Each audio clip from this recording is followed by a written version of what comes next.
We will never go into a major operation, be it disaster relief or major combat operations, in any group other than a coalition. We will never go as a single nation again.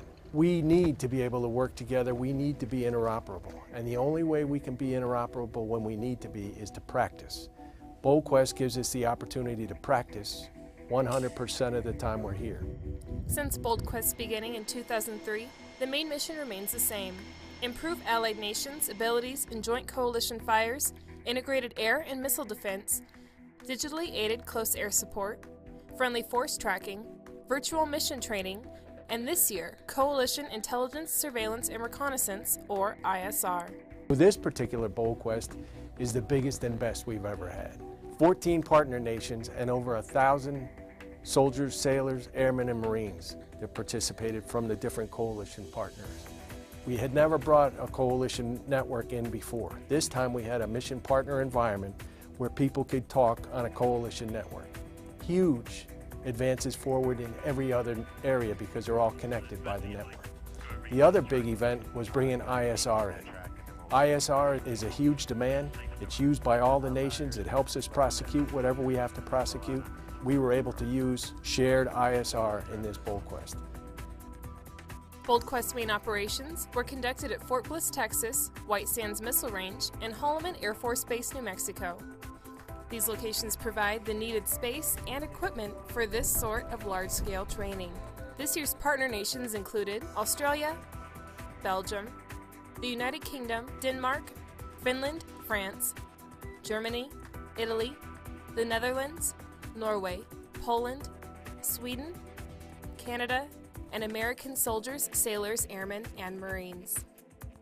BoldQuest 15.2 brought the introduction of ISR to the Joint Coalition environment. Partner nations utilized ISR from multiple ground and air sources for target engagement in multiple missions and throughout the common joint forcible entry operation scenarios. During CWG3, one of our BoldQuest planning conferences, the Norwegian Brigade presented a coalition ISR and joint fires concept. It was their idea. By them bringing that concept to BoldQuest, it allowed us to run a scenario-based ISR collection management plan. So normally in BoldQuest, there isn't a scenario integration. It's more of a demonstration. This year, because of our concept to test ISR C2 equipment, we had the ability, utilizing the scenario, to actually run a full collection cycle. BoldQuest 15.2 also demonstrated several other areas of coalition interoperability. The digital firing with the artillery, we fired for first time digitally with the US artillery. The after integration for the DACAS on the F-35, the successful interoperability testing for the first time for Norway. We also managed to connect the Navy for digital fires from Fort Bliss, Texas into a fjord in northern Norway and do digital fires together with all the other stuff down here. So, BoldQuest Joint Fire Support had 13 nations working with 27 different system types, demonstrating coalition interoperability between Joint Fires officers, Joint Terminal Attack Controllers, and Combined Joint Task Forces. It's actually the first introduction of the German Army Joint Fire capability into a BoldQuest campaign. We introduce our multi-link German gateway that is Link 16 and VMF capable. And we employ as well our Joint Fire Support Coordination team and our Joint Fire Support teams. We employ as well JTACs on the ground with 3 different ground kits doing the ACAS. We have met our objectives, and in some areas we even succeeded our plans. So we are really happy having been here, and I'm looking forward to next year's BoldQuest already.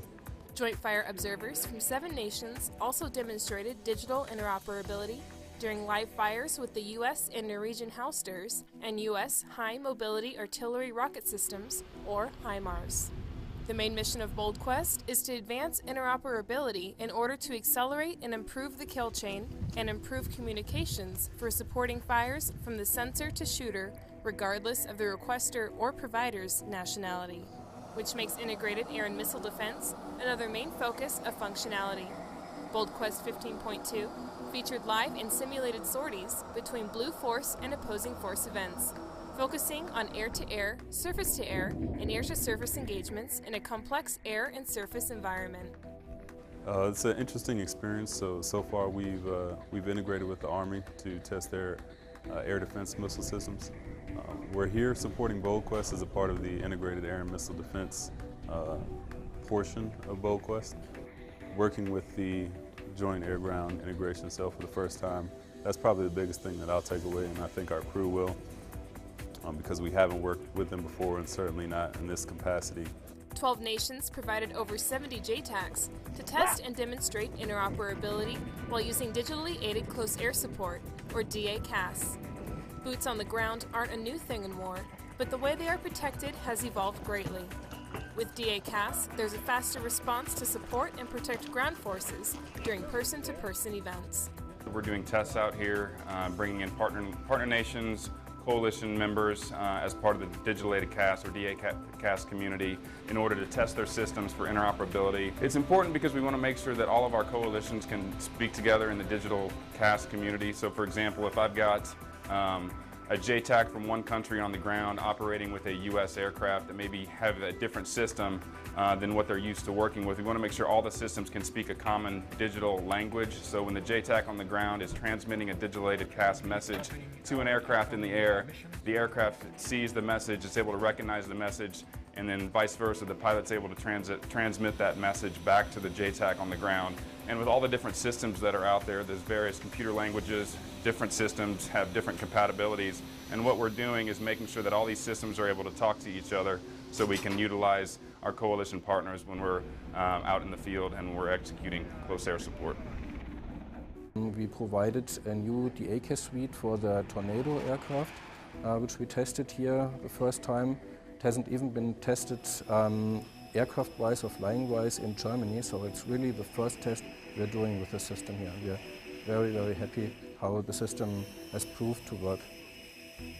In addition to digitally aided close air support, BoldQuest offered coalition forces the opportunity to test handheld friendly force tracking systems during shared situational awareness. These systems allow fixed-wing air crews to track friendly ground forces to avoid friendly fire and fratricide. While BoldQuest 15.2 offered a wide variety of highly effective training demonstrations and evolutions, some scenarios couldn't be recreated. To mitigate this, part of BoldQuest took place in a virtual environment. Coalition JTAC forces were given the opportunity to train together in virtual close air support and close combat attack simulations. BoldQuest 15.2 once again proved to be a vital tool in developing and strengthening coalition interoperability.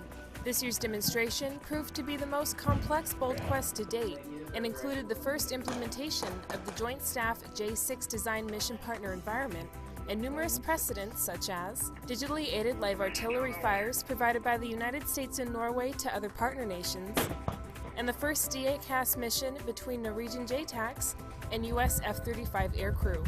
With many partner nations, services, commands, and programs poised to build upon these achievements, the future prospects for BoldQuest 2016 and beyond have never been more exciting. Fortune truly does favor the bold.